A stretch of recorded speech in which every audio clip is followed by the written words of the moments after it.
meet together and do the business of the county. I think this morning of our healthcare workers out there. I think of our residents and people throughout the country and the world that are ill, and that I just pray that you be with them and help them through this bad weather that we're having that keeps a lot of people down. I also ask that you be with our military, give them your guiding presence in their lives, and I ask that you give us a good meeting. I ask this in Jesus' name. Amen. I pledge allegiance to the flag of the United States of America and to the republic for which it stands, one nation, under God, indivisible, with liberty and justice for all. For the purposes of attendance, the clerk will call the roll. Campbell. Here. Connor. Here. Geiger. Here. Getty. Here. Gibson. Here. Jackson. Here. Smelker. Here. Thank you, Madam Clerk.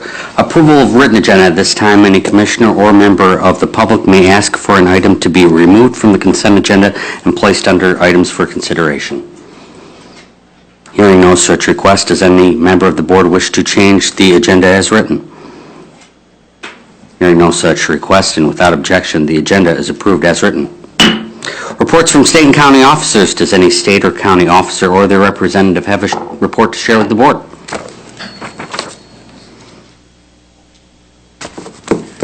Hearing none, we'll move ahead. Limited public comment. This time, any member of the public wishing to address the board may do so for up to 3 minutes.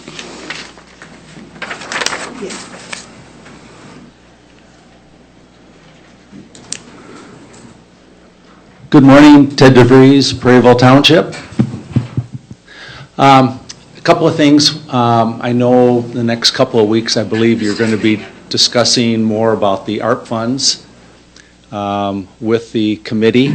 And one of the things I'm hoping, one of the questions you ask is, Prairieville Township did score 216 points, and we were just out of the running for money. And I'm wondering, because some of the requests that were made did get parts of what they were asking for, hopefully maybe you can ask why they didn't think that Prairieville Township deserved half of what they were requesting.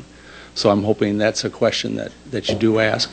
Hopefully you've received some of the emails that I've sent. I've tried to update you on some of the things that the ARPA money can be used for.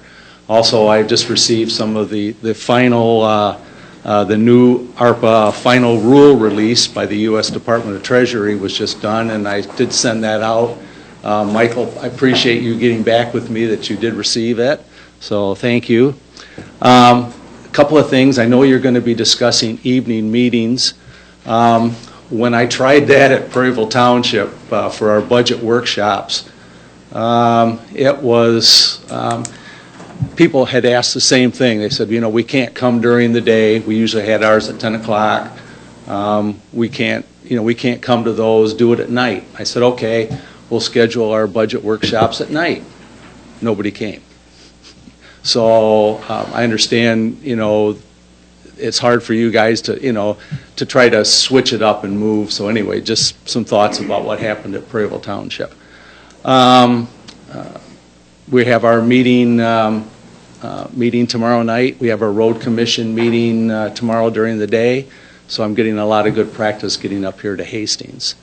So, but anyway, once again, if you have any issues getting those emails from me, please let me know. I'm using the berry.org, your email addresses. So hopefully that stuff helps. So thank you. Thank you. Is there further public comment?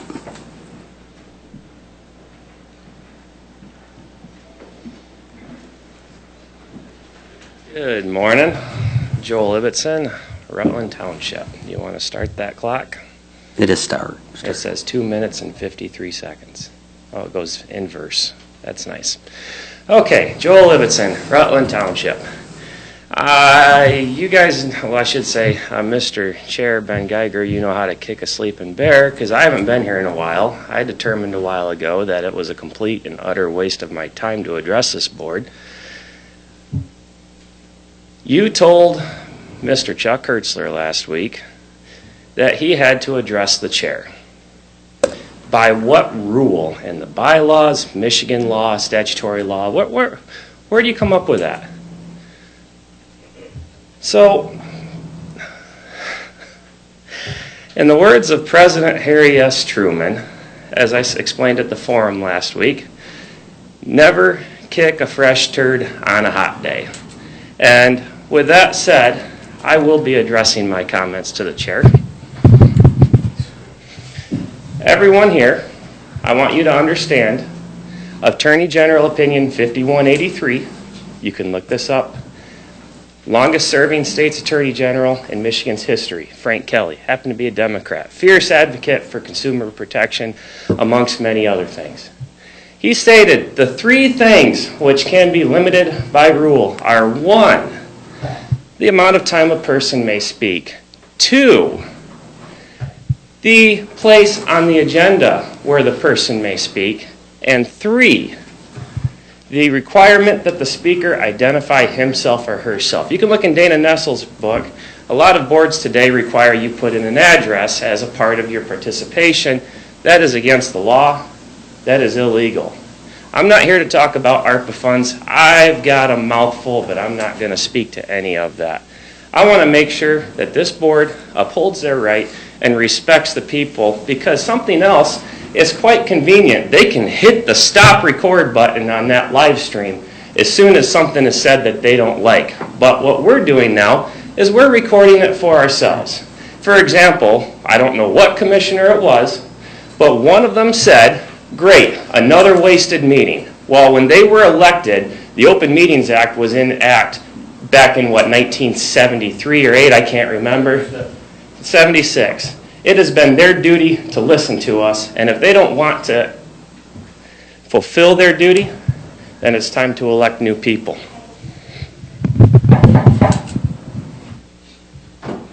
Is there further public comment?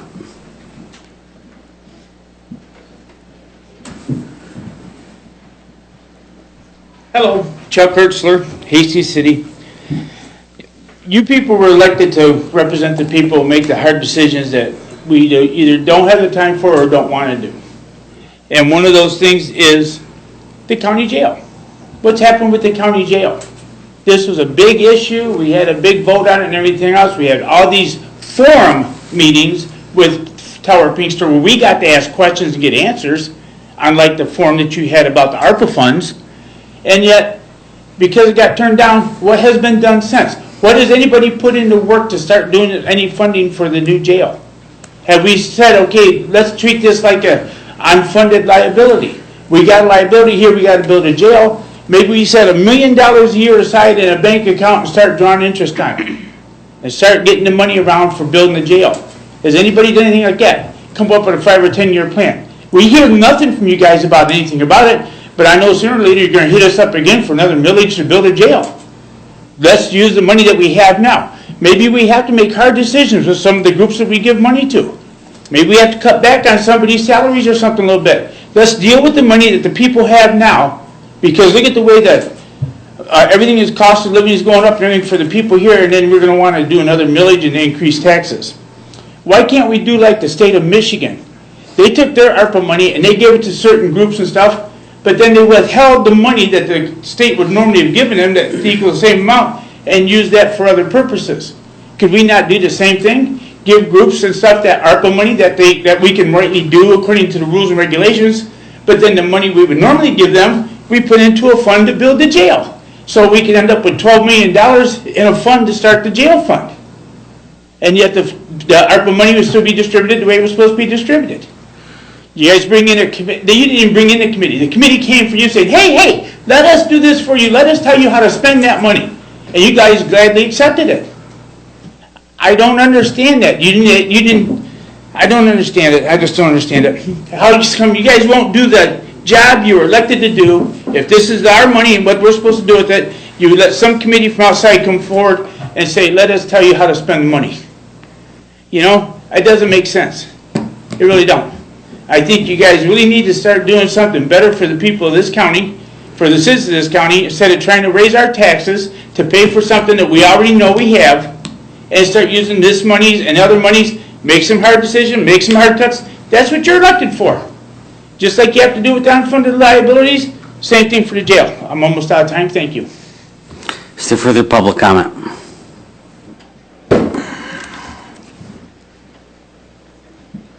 Eldon Schellenbarger, Hastings.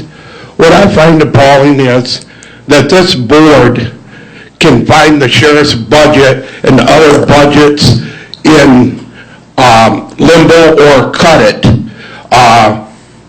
And I seen this happen with one of the other board of commissioners. They were mad at the sheriff, so they didn't give the sheriff a raise. And so what I'd like to see is some of the commissioners that have violated the law. The law can't be enforced for the fear of his budget being cut because of retaliation. And why should a commissioner be overholding the sheriff's budget when he's trying to enforce the law like he's sworn to the Constitution to do?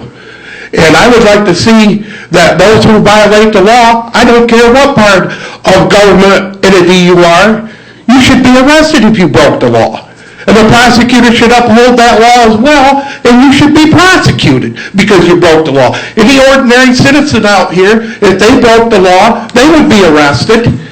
And they would have to go through the system like anybody else has to. So, you know what? And this goes to the violation of the Open Meetings Act, Mr. Chair, that you have violated and continue to violate, and nobody dares to enforce the law because you hold the budget over his head. Thank you. Is there further public comment?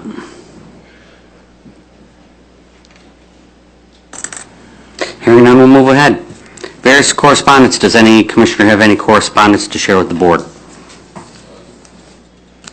Consent items. Commissioner Getty. I'll read the long list. I move to approve the following consent items. Approval of the December 21st, 2021 Board of Commissioners meeting minutes. B, approval of January 3rd, 2022 Board of Commissioners organizational meeting minutes. C, approval of January 4th, 2022 Committee of the Whole meeting minutes.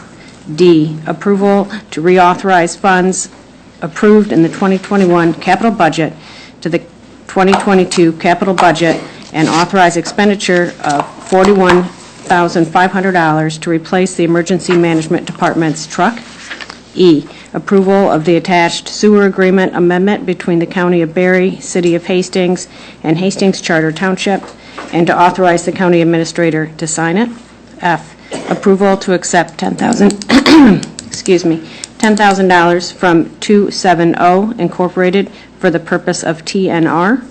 G, approval to accept $15,000 grant for shelter equipment from 270 Incorporated. H, approval to enter into the attached 2022 monumentation surveyor agreements for Arrow Land Surveys Incorporated, Crane Land Surveying PC, Anger Surveying and Engineering, Excel Engineering Incorporated, Yonker Land Surveys PC, Land and Resource Engineering LRE, Pathfinder Engineering Incorporated, R.D. Miller Land Surveying, and Whiteman, to authorize the chairperson and grant administrator to sign the attached agreements on behalf of the county. I, approval to appoint the following licensed surveyors to the Berry County Remonumentation Peer Review Board for 2022.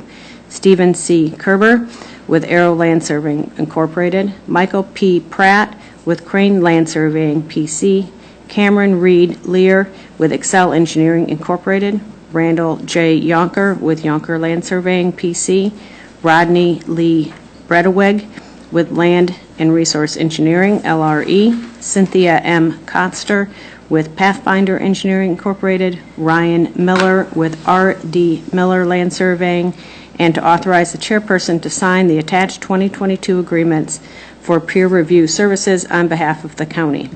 And J, approval to reappoint Joyce L. DeYoung, D.O., to serve as the medical examiner for Berry County for a 4-year term that begins on January 1st, 2022 and expires on December 31st, 2025, and approval to appoint Dr. Patrick Hansma, D.O., and Dr. Jared Brooks, M.D., as deputy medical examiners for Berry County. Second. Motion by Getty, supported by Gibson, to approve the items listed under the consent agenda. Discussion is not allowed and a roll call vote is required. All those in favor will vote aye. Those opposed will vote nay. Clerk, call the roll. Campbell. Aye. Connor. Aye. Getty. Aye. Gibson. Aye. Jackson. Aye. Smoker. Aye. Geiger. Aye. The consent agenda is approved. Presentations, we have Don Haney, Administrator of Thornapple Manor, to give us a progress update. Good morning, Don. Good morning. Don Haney, Administrator, Thornapple Manor. Thank you for allowing me to come in today and kind of give you a few updates. And thank you very much for passing the sewer agreement amendment. That does allow us to continue to move forward. I'll start with just an update on COVID in our building. Just a reminder that COVID started in March of 2020. For us, it was March 10th that we closed down our building. On April 6th, we admitted our first COVID positive resident, and that we had admitted 17 more with 0 cross-infections to other staff or other residents. All of that was contained within our isolation area. We did have a breakout from a rehab resident in September of 2020 that infected 8 residents and 12 staff. Within 14 days, we had it contained and no more cases of COVID until December, early December this year, when we had another new resident that brought it into our building, and we ended up with 17 residents affected and quite a few staff. But again, within 14 days, it was confined and out of our building. As of today, and in December, we had 16 staff members test positive for COVID. Through yesterday, the 10th, we've had 24 staff members in January test positive. And I think that's How many staff members do you have? we have right now about 260. Okay. And that's just the Omicron variant is really, I guess, speaks to the speed with which that particular variant spreads. Very tough. We do have 2 current residents that have COVID. Both are in isolation, and it's been about 7 days. So we're about halfway through our 14-day period, and hopefully that will be the end of that. But we do expect that we'll have some more staff members by the end of the month that are positive for COVID. Most of it is coming from the community. They have known exposures with family members. We're not seeing a whole lot of cross-infection within the building, so we're trying to keep our eye on it. And hopefully we continue to see this thing go away here very soon. I think we're all kind of over it, but we're still paying attention to it. So any questions on our COVID update? Then I'll give you a quick update on our construction of the assisted living. As you recall, we're building a $15 million 50-unit assisted living. We began construction in May of 21, and we are on track to wrap up in August of 2022, if not maybe a little bit earlier. We are on time. We are on budget. That is always a good thing, I think, for any kind of season. But in this particular construction period with supply chain issues and cost escalations with some of the products, we have not seen a whole lot of that. We did very early on with some lumber pricing. We kind of bought all the lumber up front, panelized all the walls off site, and they literally put those walls up in seconds. I mean, they pull a wall off, boom, boom, boom, boom, boom, and it was up. And so while we had to buy all the lumber early in advance, it's saving us some time in construction. This morning, I asked our admissions team kind of where we're at with folks that might be interested in moving into Harvest Point.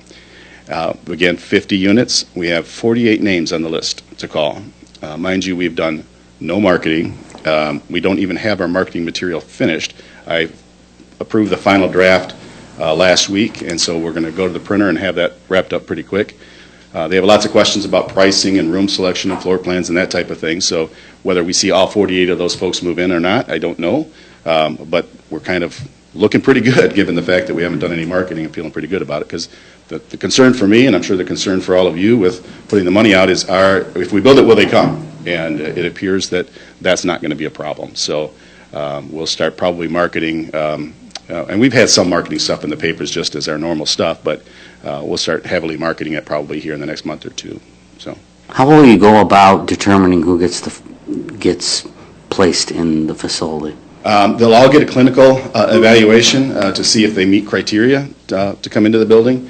And then it's first come, first serve in terms of room selection and that type of thing. And you may recall that in August of 2020 when you all made the decision to move forward with this and that you would support the bonds.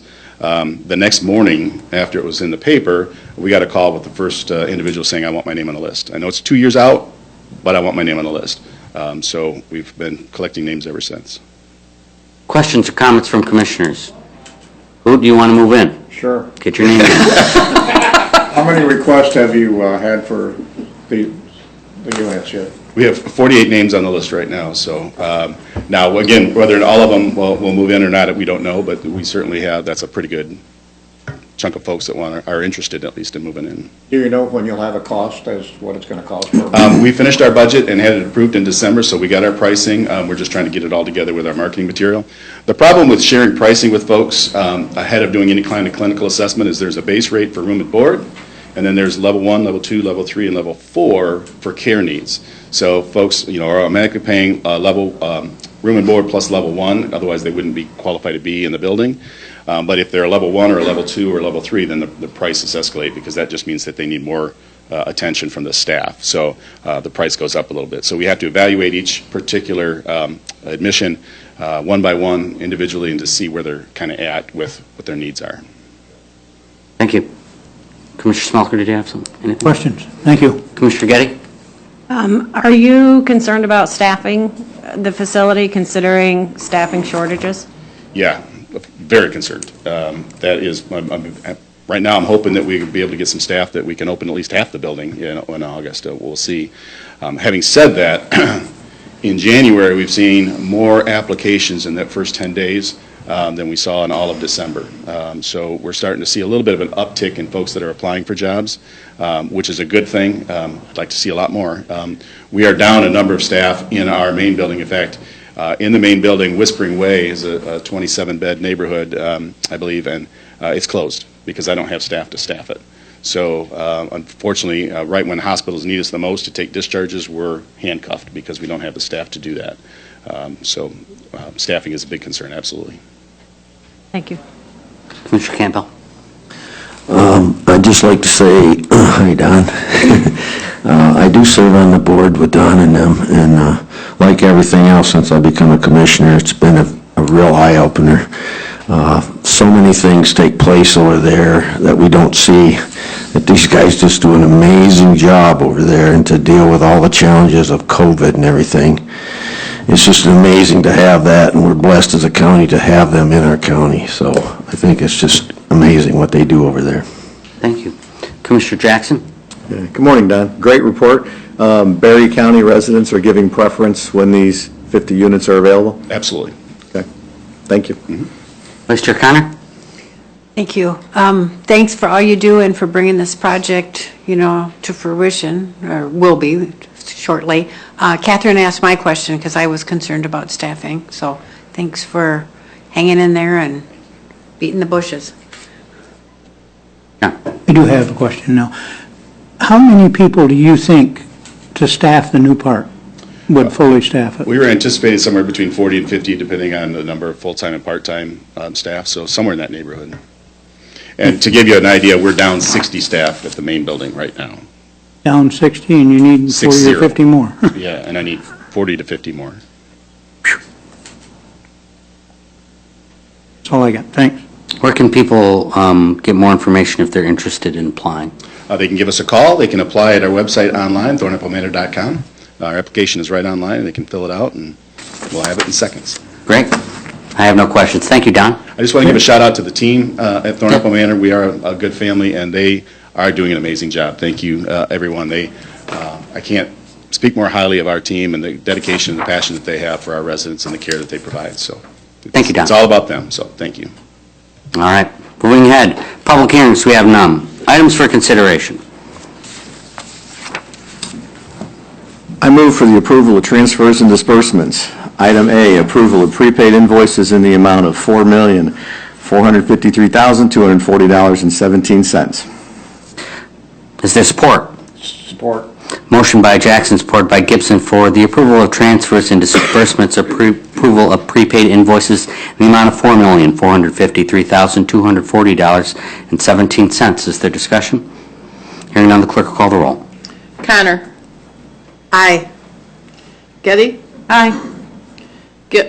Gibson, Aye. Jackson, Aye. Smelker, Aye. Campbell, Aye. Geiger. Aye. The item is approved. I move for item B, approval of claims in the amount of $125,049.29. Is it motion by Jackson, supported by Connor for the approval of claims in the amount of $125,049.29. Is there discussion? Hearing none, the clerk call the roll. Getty, Aye. Gibson, Aye. Jackson, Aye. Smelker, Aye. Campbell, Aye. Connor, Aye. Geiger. Aye. The item is approved.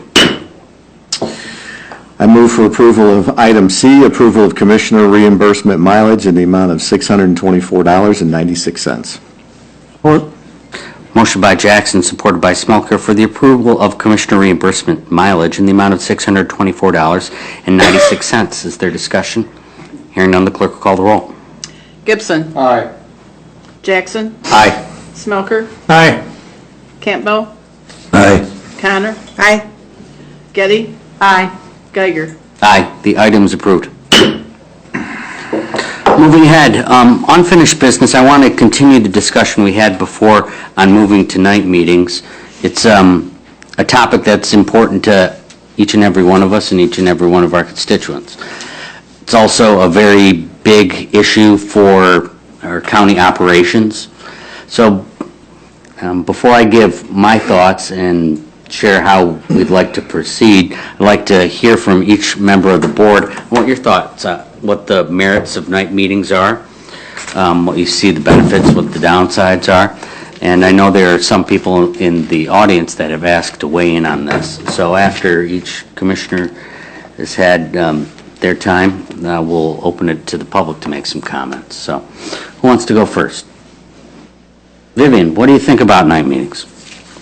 Well, I put together a spreadsheet, Yes, you did. and I used the last two directories from MAC to gather this. Some of the counties, I had to go to their website, but basically, I went with board meetings information on here. Otherwise, my spreadsheet would have been a lot Yeah. bigger. But just, I think that there was a trend. I saw some of the later meetings moving up. Just to clarify, Commissioner Connor went through and looked at all the meeting times for the other county boards of commissioners in Michigan. And there were some extras, Luella had made some extras that were on the table. I think that I understand it. I wouldn't mind an afternoon meeting, a late afternoon meeting. I think that I have to see more information, costs, what would be additional costs that the board might incur, salaries, overtime, whatever.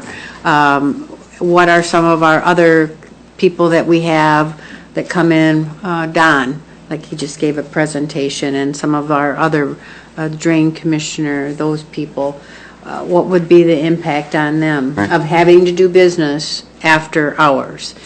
Because we do business here. I know that if we had an evening meeting on a Tuesday, there's one Tuesday a month that I would not be able to come to this meeting because that's my township meeting in where I live. So, I mean, there are other meetings that go on at night that I don't know how I would make with evening meetings. So for you, it sounds like you want to see the dollar sign. I got to see that the data. cost. I got to see that data. And- What would the impacts be from the different departments? And there's security, there's IT, there's people that come before us with, like Don, or their yearly reports, the different department heads and their staff that sometimes come up here when asking for grants, when we have the courts over here. So I just need to see some more data. Right. Because, I mean, I did this to try to see, and this was 20 and 2021 because the 2022 directory is not out. But out of 83 counties, 18 counties that meet the same time in the evening after 5:30. That's according to this book. And then there's some other notes in here. We had a couple of counties that, for example, I'm starting in the back, Agama, They had a 7 p.m. in 20, and they changed that to 5:30. Schoolcraft, they had a 7 p.m., they changed it to 6 for 2021. Right. So, I mean, there's a trend to try to meet in the later hours, but No, trend, we can't really see a trend, because people could be moving away from that, from all we know, but Right. you are saying the data does show that counties, that's their most of- preference. Yeah, most of them. Okay. What was the percentage? The percentage is 67.5% of the counties do business between 8 and 5:15. Have their meeting. So one meeting did start at 5:15. I included that as a day meeting, but, Thank you for, yeah, but I still have to see more data. Like I said, I've had some input from some of the department heads, and I know if we had a 7 o'clock meeting and it lasted for 3 hours or more, it would be midnight before I got home. it would be. It would be, yeah. Commissioner Gibson, you've thought a lot about this, and you have some thoughts. Yes, I wrote down a few reasons why night meetings wouldn't work out as well. One is security, another, no access to information. All offices are closed at night if we needed any information. We've had some meetings where we've got on the phone and got information, and even brought people up here.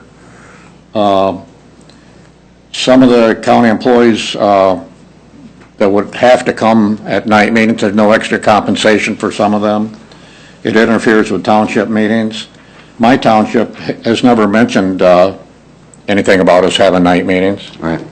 They've never suggested it. Family commitment, family time, school sports, those are some of the things. So, security and all the other things, you're saying there being a lot of conflicts from... Yes, I think the security the meetings would have to be held here, and I think people would have to go through the magnetometer to come to our meetings because of some of the things that's happened at the meetings in the past. I haven't talked to security to see how many weapons or thing they've taken in off of people, or people had to go back to their cars and stuff, but it'd have to be in a secured area. Would you say that's your top concern, security? Yeah. Thank you. I'm going to skip over to Bruce. Commissioner Campbell, what are your thoughts? Because I'm Yeah, this is... I'm getting interesting that for- age where you forget things, so I have it written down. Our new commissioners have an interesting perspective because you've spent the majority of your time probably on Zoom. You know, we didn't meet in person for a long time. Yes, I did learn how to do Zoom. Did it great. Okay, well, least important on this subject is it definitely makes my schedule more challenging as I have 4 townships that are night meetings. More importantly is the will of the people that I represent. Although I've heard a few comments on night meetings, it has not been an item of continued discussion. Also, the increased burden, as Vivian mentioned, to our county employees, not just our regular attendees such as clerk, IT, county manager, law enforcement, etc., but also all entities of the county that have presentations to make on behalf of their departments. Also, an increase in cost to the county would be inevitable. Most importantly, this has, as I understand, been tried in the past and ended up back where the times are now. It appears that the current time we have, although not perfect for everyone, continues to be the best solution for the majority of the people involved. So it works for you, it works for your constituents, and your perspective is it's working for the county government. Yeah, and, you know, it does end up with lots of problems with night meetings on our townships and stuff to it, and it would be a real juggle trying to figure out that day that's going to work. Thank you. Commissioner Jackson, what are your thoughts? Well, I agree with what we've already heard, that there's... Mike, huh? I believe so. Just not close enough to it, maybe? So while I agree with some of the comments already made, that there's going to have to be some logistics to work through with security, with things like that going forward, I guess I just have a different view of it, that I'm elected by my constituents, And the people who are having the hardest time attending our meetings right now are the constituents. We see the same faces, that's great, but people have to take time off work to get here. So my elected township officials, although they may vote for me, they don't vote for commissioner. It's the people in those districts that take care of them. So my responsibility is to take care of the people in those districts, not my township officials. I have a good relationship with them. I talk to them. If there's certainly something going on, I can see them, but I don't think the township meeting should be our primary focus. I think taking care of our constituents should be our primary meeting. So I think we can overcome the security issues and those hurdles. I agree, it does put some more thought into how we bring in county departments to make presentations and things like that. But it's probably also worthwhile to look a little broader at how can we make this board more accessible to the people who want to have input. And I mean, we've heard a little bit of input from people that say,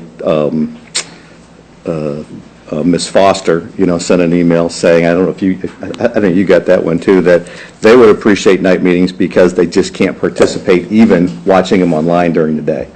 So this is an opportunity for us to try something different. As we discussed last week, I think John had mentioned that he didn't care what time the meetings were, but if we do it on a one-year commitment to see what it works, if it doesn't work, if participation is not what we thought it was, if there are too many hurdles to overcome, it's not something that we have to carve in stone and keep a 20-year timeline on, but it's something that's, I think, is worth considering. So it sounds like to me it's a matter of principle that you believe your constituents, this is in the best interest of them. It's in the best interest of the people who are voting for us to be able to attend meetings. So, Commissioner Getty.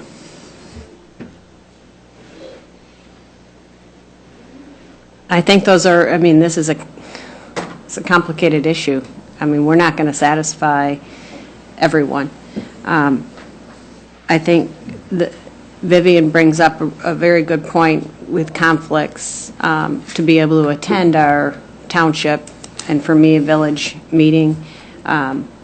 If we're meeting every week in the evening, I'm going to miss one or the other. And to Commissioner Jackson's point, those are the constituents that we serve. That's our best time to communicate with the people who voted for us and share the business of the county. I would like to know about increased costs with meeting at night. Security is also a big issue for me. I don't think even getting the number of weapons that may have been turned away at the door is a good gauge. I think knowing that you have to go through security keeps people from trying to bring those in. I would be concerned about meeting in a location that's not secure. But what's most important to me is that we also give access to people to come to our meetings. 9 o'clock in the morning at the beginning of the day is very difficult for folks to come here. I'd like to see us look, if not at a night meeting, possibly a 4 o'clock, towards the end of the day where folks could take a couple of hours off at the end of the day, and if a meeting stretches into the evening, hopefully not into the 7 o'clock or 6 o'clock hour where we would need to attend a township or village meeting. So that might be a good compromise. So it sounds like to me that you feel strongly in both ways, which is a position I pretty much hold. Access is important. It's not about the number of people here, it's about the ability for people to come here. Second of all, how do we have the same level of security that we currently offer to our constituents? So, and just to follow up, we make our buildings, our public spaces, our parks, as accessible as possible to people with limited mobility issues. It's not a matter of counting the people who come into a building with a wheelchair. They know that they can come in. So being accessible to people is the most important thing. Great. And Commissioner Smalker, what are your thoughts? If it's voted on, I'll show up whatever time. But my vote will probably be no, because I've talked to quite a few people, and I just don't see a reason for it. I think there's other reasons here, other than our constituents. So. Great. I know there's some interest from members of the public to weigh in on this. Did I make a comment? I did tell the public that they would be able to Yeah. speak at the time. Does anybody want to speak out on this issue?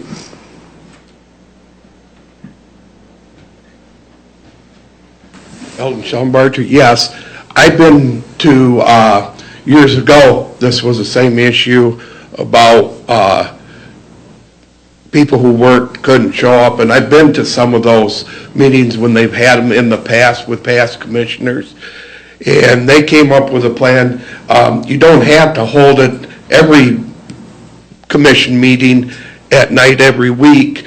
They came up with a once a month a night meeting, and I think you should meet with the constituents. Your township officials are going to understand that there's, if it does happen to conflict with the township meeting, they understand that there's a commissioners meeting, and I think you should have, at least once a month for the working people. I mean, here in the chambers, for security reasons as well, but I think you should have at least once a month a commissioners meeting at night. Thank you. Is there further comment on this?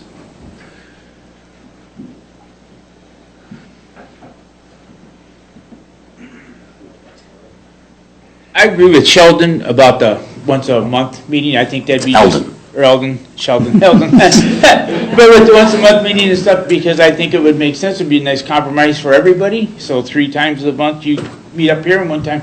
But my question is this, is I hear everybody talk about security, security, security. What the hell are you so afraid of? You guys go to your township meetings, do you have security? Do you have people going through metal detectors? We held the forums for the jail. Did you have security? Did people have to go through metal detectors? Why is it when you come here, you're so afraid of security? The security is here, from my understanding, because it's a courthouse, the judges and the lawyers and all the things going on down there. It's not for you guys. So what are you so afraid of? Are you that so afraid of your constituents that you think somebody's going to come in here and shoot you? And if Thank so, you for your comment. what are you doing? I think that you could look Thank at you. this another way. Is there further comment?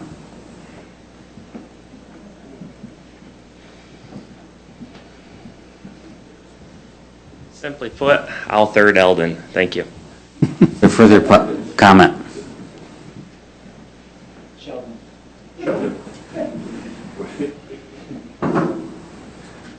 She'll be called Sheldon Ellenberger from now on.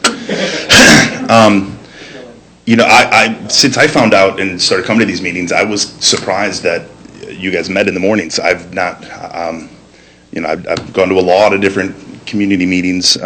Very few are in the mornings, and most of them do have, if they have mornings, they have something that does in the evenings. That's something that I've thought from the very beginning. Something else really unique, I thought, on Vivian's spreadsheet. This is the only county, it looks like, that meets 4 times a month. I don't know if you guys are aware of that. Do you guys think that you're more efficient meeting every single week? I don't, because that's what Yeah, I just thought that was interesting. That it literally is everyone's about 2 or once is all, and I just didn't know what. I will comment on that. I can see why you could come to that conclusion, but I think it's I went by the information in the directories, and in there, it just gave the days. It didn't say if they were boards or cows or committees of the whole. Sure. So I just kind of had to summarize what was in the books. Sure. So. Yeah, I mean, I'm majority kind of Calhoun County. I mean, and based on the data that you presented, when I look at that, it shows that they're, every single one is either, first and third, second and fourth, or just once a month.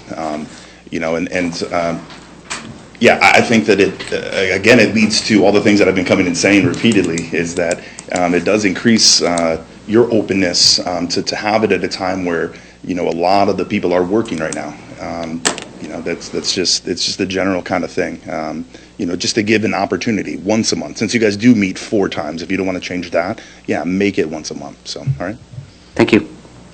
One of the parts where they meet 4 times a month is so our constituents on the cow, they have a week to think about it and get a hold of us. And I do get a lot of calls. I'm not saying it's a bad thing. I enjoy it. I think it's a good thing to be able to come, it's a lot of work for you guys, honestly. I understand that more than anything, because I've been in your guys' positions before, that is a lot of work for you. But, so that's just something I was thinking, maybe if you're looking at some of these changes, that as well as reiterating as far as the protection aspect, there's not many meetings that I've gone to that require a metal detector and all that stuff to get into a public meeting.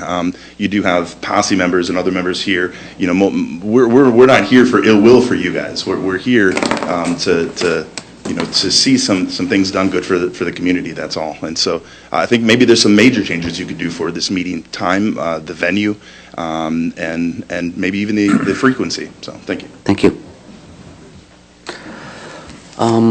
Ted's got something. Ted DeVries, Prairieville Township. Just one thing, most township board meetings are at the beginning of the month, so if you were ever going to decide on maybe just one meeting a month, you may want to consider a meeting toward the end of the month as being a night meeting, because then it wouldn't affect you going to your different township meetings. Thank you. Is there further comment?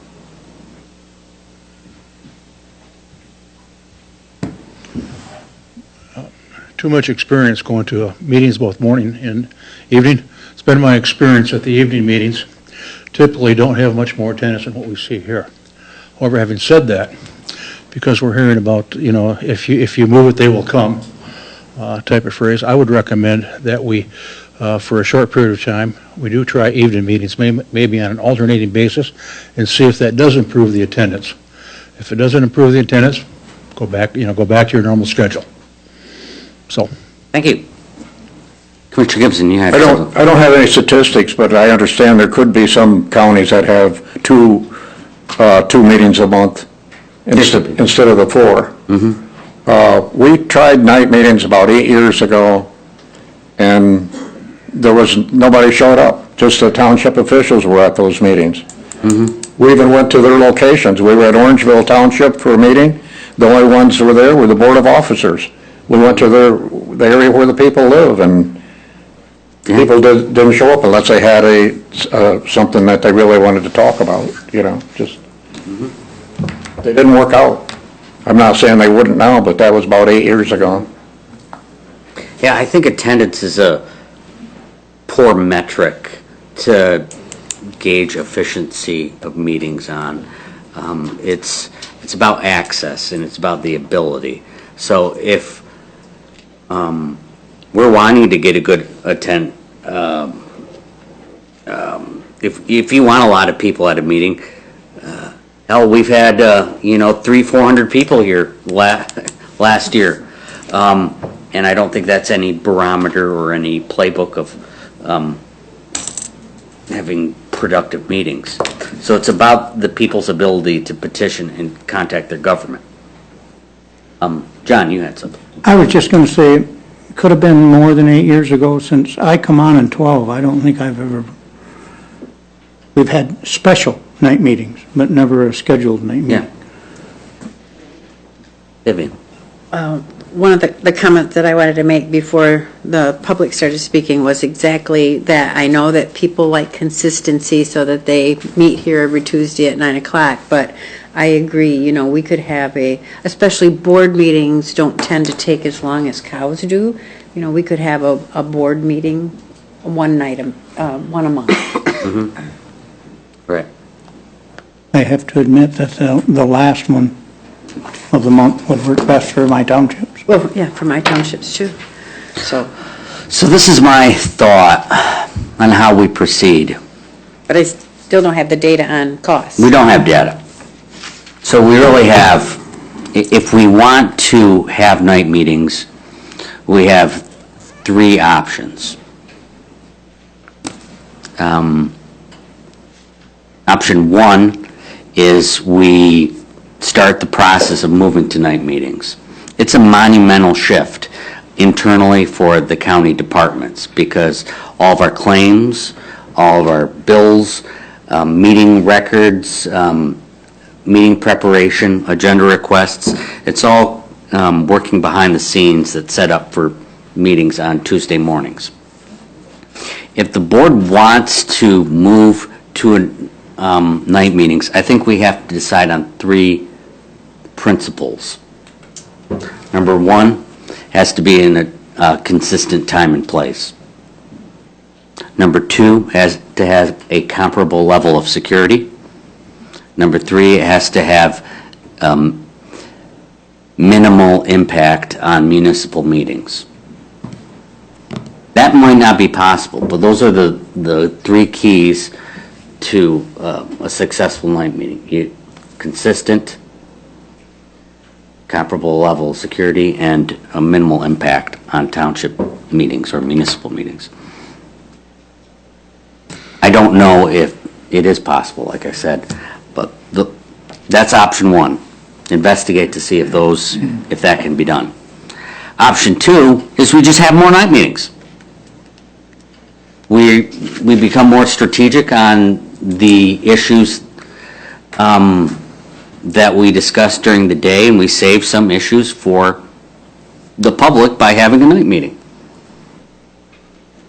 We have, I think, 5 fifth Tuesdays in 2022 that you could have a night meeting.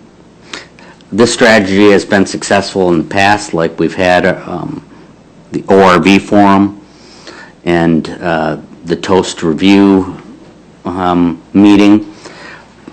We specifically built our agenda around issues that really mattered to our constituents.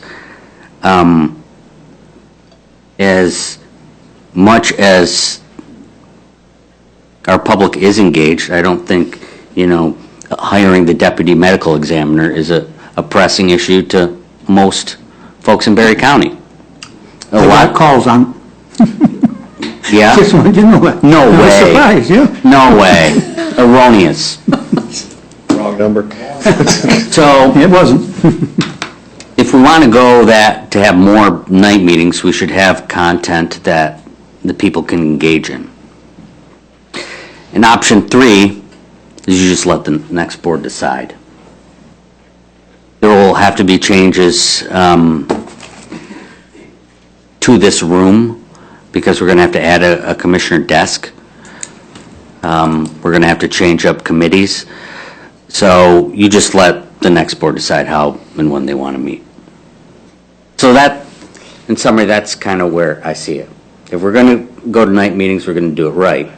If we're not, you got to find opportunities to engage the public or just punt the decision.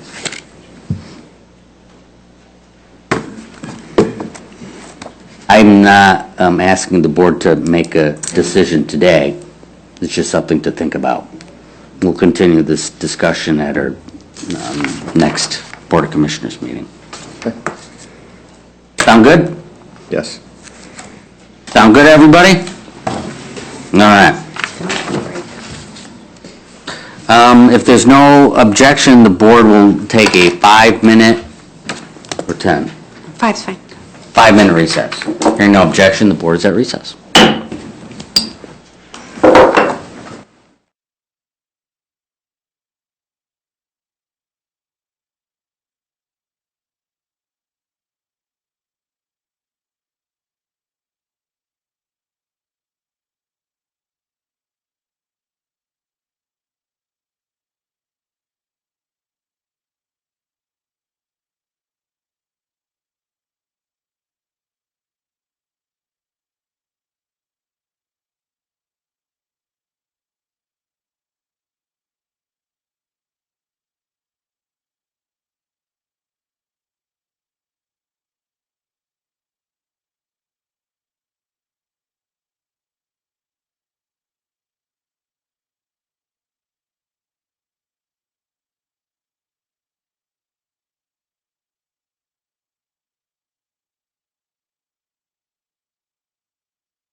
time did we go? We broke at 9:56. I had 9:50? 9:56.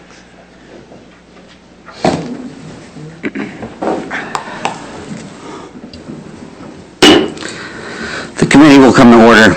At this time, the chair would entertain a motion for the approval of the attached revised 2022 county commissioner assignments to boards and commissions. Support. So moved. Or vice versa. Motion is made by Gibson, supported by Smelker. Discussion. So,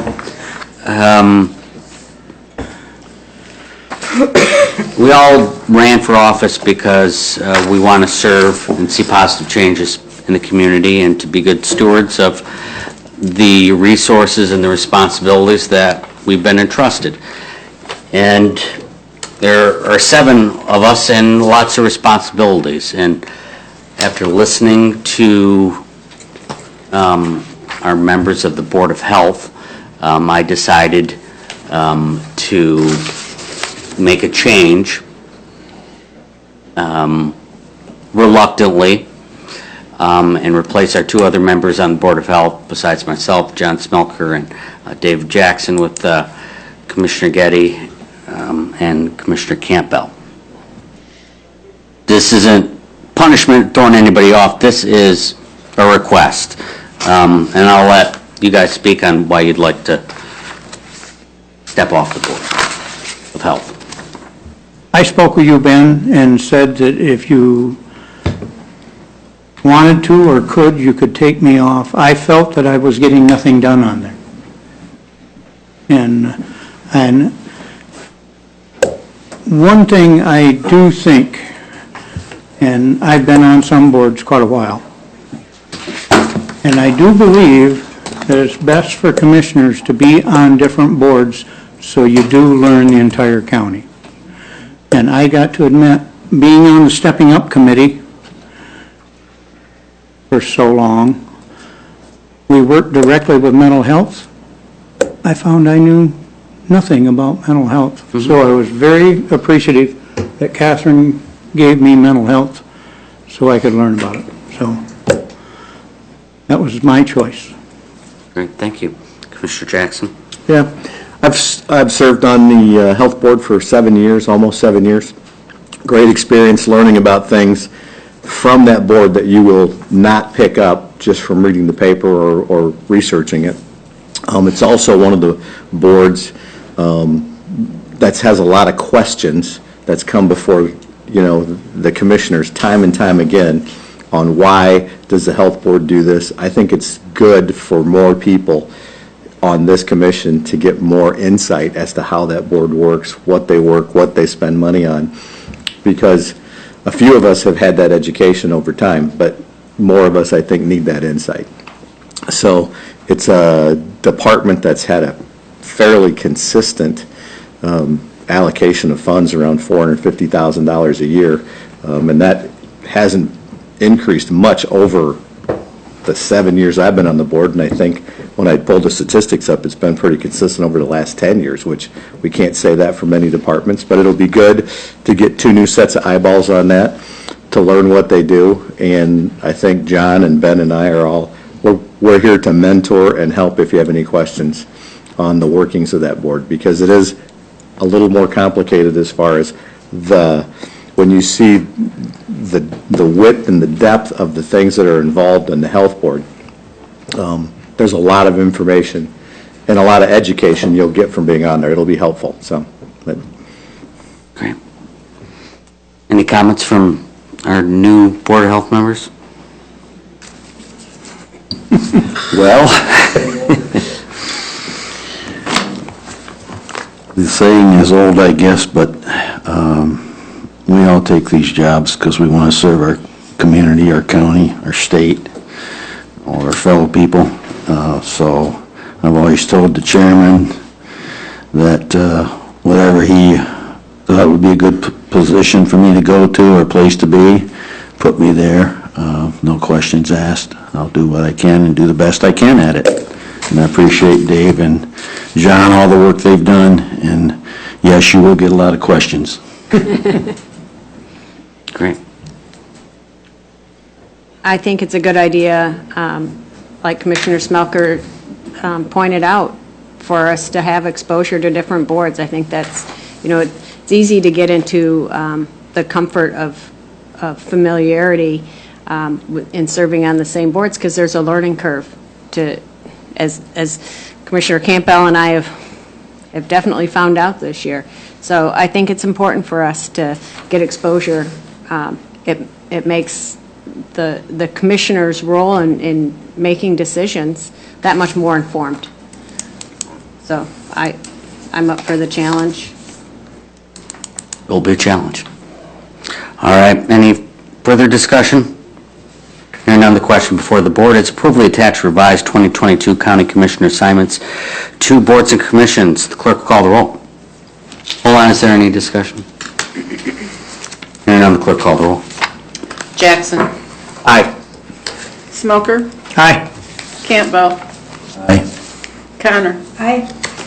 Getty. Aye. Gibson. Aye. Geiger. Aye, the item is approved. County Administrator's report. Chairperson's report. Did have a question on the bylaws during the break, whether we do allow speaking during presentations. And my thought on it was, since it's not a voted item, that it was out of order. And the rules do say any citizens may comment upon agenda items prior to the taking of a vote thereon. We don't have a vote on presentations. But if this is something the board wants to consider changing in the future, I'd be open to that. That's the only thing I have. Vice Chairperson's report. Oh, and I yelled at Joel. So, sorry, Joel. Vivian. Thank you. I had a building committee meeting, which is just kind of finishing up on some of the projects. We're not done yet, but we're getting there.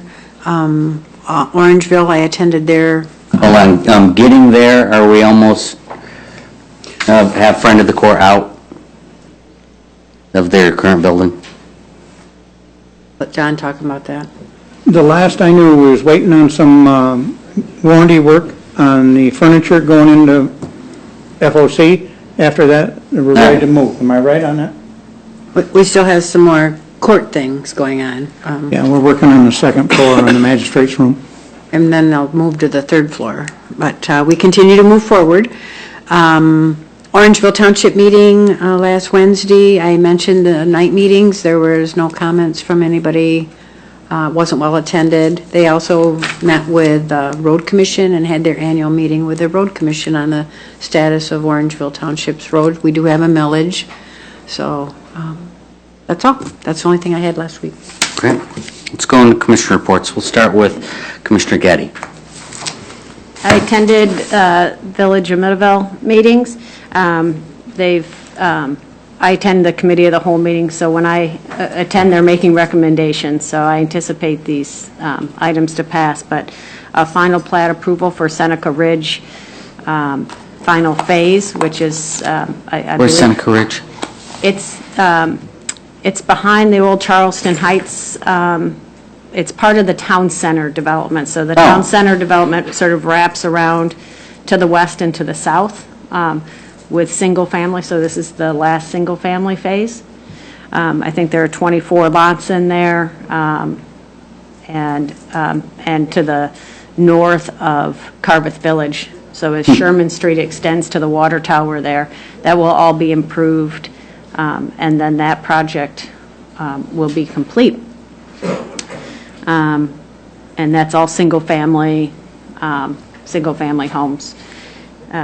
They considered at the Planning Commission a preliminary PUD rezoning for the area of the Mid-Villa site, and they're proposing 3 commercial lots along M37 across from Harding's and the old car dealership, and 144 workforce affordable apartments on that site, tucked back into the corner.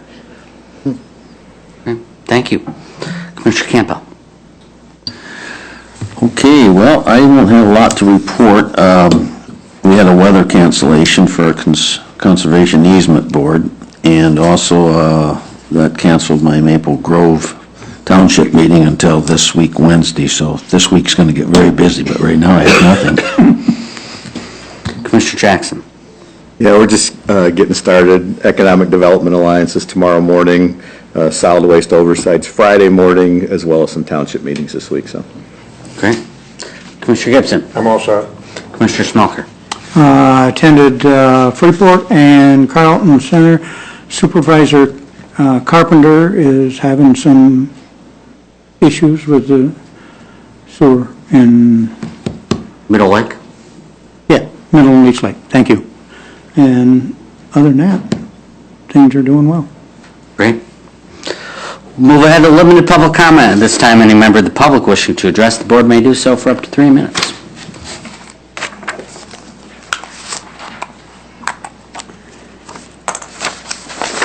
Chuck Kurtzler again. You ran out of 3 minutes last time, so I got to finish what I was going to say. It's up to the people of Berry County to whether they want to have to end up paying more taxes for all these millages the school wants, millages you guys are going to want for jail because the last one didn't pass and stuff. It's about time that they got together, as some of us are doing now, and telling you guys, it's time for you to do your jobs. Like I said, let's get difficult with the money. Let's get tight with the money. Quit spending it. We got to make this jail a priority. We got to start funding it somehow or another. Start putting some money into it. The health department. I've heard so many times people say, if we split up the health department, we could save a lot of money in Berry County. Then let's do it. Let's split up the health department and the extra money we save. I don't know if this is a fact or not. This is just what I'm hearing.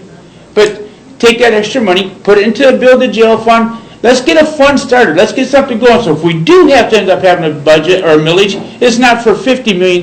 Maybe it's only for $20 million. Take account in the fact that the people of Berry County are the ones that's going to have to fund this, pay for it. You're already taking money out of us now. Let's balance the money someplace. Let's get tight with the budget. You can make hard decisions. You had to do it before. And we're counting on you to do it again. Thank you. Thank you. Is there further public comment?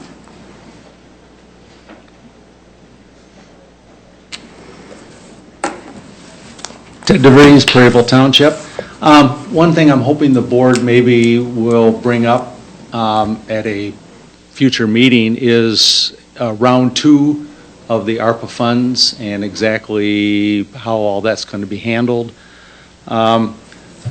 This is just my own opinion, but I know that every township was noticed on round 1, and I hear a lot of conversations from some of these townships that we never heard that there was going to be a round 1, and now all of a sudden, you know, they're saying, oh gosh, we didn't hear about it, but now we want to get in on round 2. And my feeling is that for those of us that were contacted and took the time to apply for funds in round 1, that we should get at least be able to have our request looked at first before any additional ones come in on round 2. The other thing is tonight's or tomorrow night's township meeting, we are starting off a consent agenda. We've learned a lot looking at other townships and how they do it and watching you guys do a consent agenda. So we're going to try it tomorrow night. So, and I just want to say thank you. Consent agenda is approved. Is there further public comment?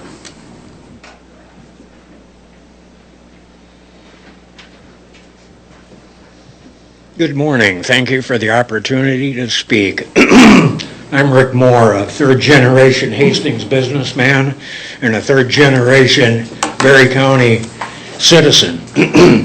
I've said it before. I want to paraphrase our founding fathers when they said, any jackass can kick down a barn, but it takes a carpenter to build one. And I want to thank the commissioners and the audience members and hope they all continue to be carpenters. And when you need a door in a barn, don't kick the whole barn down. Help build the door. Help us all work together to make this a better community. Let's all be carpenters. Thank you. Thank you. Is there further public comment? Hearing none? Oh, sorry. Sorry about that. Yep, this is a little slow here this morning. I'm 40 now, I'm getting there, you know. Body starts to fail a little bit when you've been rough on it like I have been, so. Yeah, building, I don't know, that comment there just threw me off. I don't know who he's looking at over here.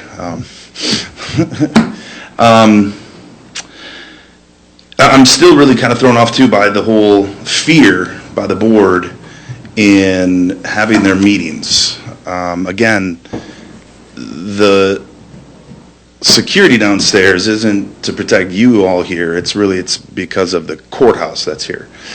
Those are the situations that, you know, are why they're protective measures in this building. It just so happens that you all are having your meetings at this building. Calhoun County, you go to the public meeting and it's just at the public building and you go in and you go to the meeting. There's been mention too now that of incidents. You said something about incidents from the past that have happened. What incident in the past happened to a board member in Berry County that would warrant the need for searches and metal detectors in order to attend a meeting to address you all? Are you that afraid of the constituents? I mean, that's really mind-boggling. That's what was said here now is from, so I'd hope that you would produce something, because I asked the sheriff over here, as soon as that comment was made, was there an incident in the past that happened to a board member that would warrant that level of security needed for a meeting? That sounds crazy to me. That sounds like you guys are afraid. If you're that afraid sitting on a board here, you probably shouldn't be sitting on the board. That's mind-blowing to me. You have tough decisions you all have to make. If you all are sitting here just afraid of people that are coming to just say words to you, to tell you that you've done wrong or doing bad, that hurts you so bad that you think that someone's coming here to harm you? No one's coming here to harm you. People are coming to tell you words on what you're doing incorrectly or how they want you to act differently. So I seriously, I urge you to come to the next meeting if you can, and please tell the board what incident, and maybe there is, I'm seriously asking, is there an incident that happened that causes you all to be that afraid that you have to keep it in this meeting? There's obviously not enough space here. We need to add a new desk. It's a great opportunity. Let's find the new venue where more people can actually attend as well. Thank you for your comments. Is there further public comment? Can I finish my last minute, 30 seconds? What does the board think? I don't care. All right. Sure. Go ahead. Thank you. I was just going to say, because I kind of forgot this, because I didn't have a prepared speech this time, but when it comes to the ARPA funds, like I said, if we could bounce that money around just like the state did and stuff, so we can have that 12 million and put it in an account and start saving the interest money on it and stuff. Another factor is that the $12 million itself, according to my understanding of the ARPA rules, we don't have to spend it till December 31st of 2024. We could put it in an account and draw interest on $12 million for a short period of time till 2024. I don't know what the big hurry is about spending this money and approving it to be spent stuff when you tend to want to kick the can about other things too, such as the night meetings and stuff. But I don't want to use up my time too much, so thank you for letting me come back up and speak. Just a couple things to think about. Thank you. Is there further public comment?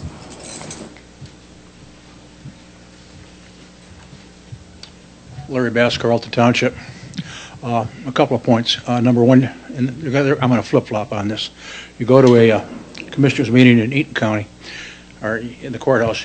If you're going to the courthouse, you go left, you go through the metal detector. If you're going to the commissioners meeting, you go right, you don't go through the metal detector. Okay? Now, secondarily, I have seen a couple of meetings this year where I think it was good that security was present. One was at a health board meeting, one was up here. So up until this year, I've never seen that, but I'm hoping that's not a trend. But I just wanted to get that out. There's been at least 2 meetings this year where it was important security was here. Thank you very much. Thank you.